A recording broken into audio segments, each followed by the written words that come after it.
Avant la fabrication des chocolats, il faut d'abord de l'imagination. Dans l'entreprise familiale, le fils aîné, Arthur Sève, vient du monde de la mode. Alors, comme dans une maison de couture, tout commence ici par un mood board, une planche d'inspiration en français. Je suis parti du fruit du dragon, qui est un fruit que j'apprécie particulièrement. J'aime bien ses formes, j'aime bien ses différents reliefs.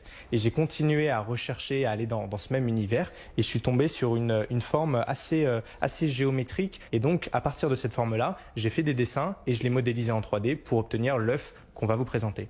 Et voilà l'inspiration, transformée en bûche de Noël d'abord, puis en œuf de Pâques.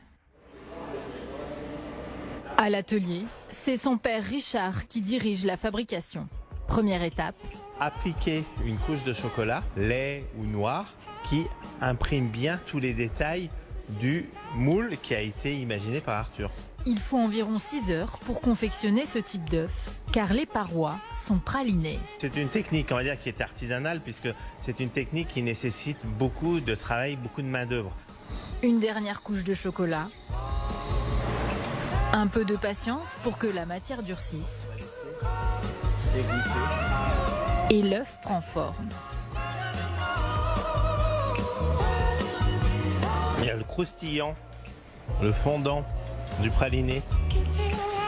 Et pour le goût, parole de chocolatier.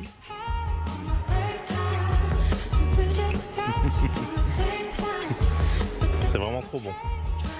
Vendu uniquement à Pâques, cet œuf volute est désormais l'un des best-sellers de la maison.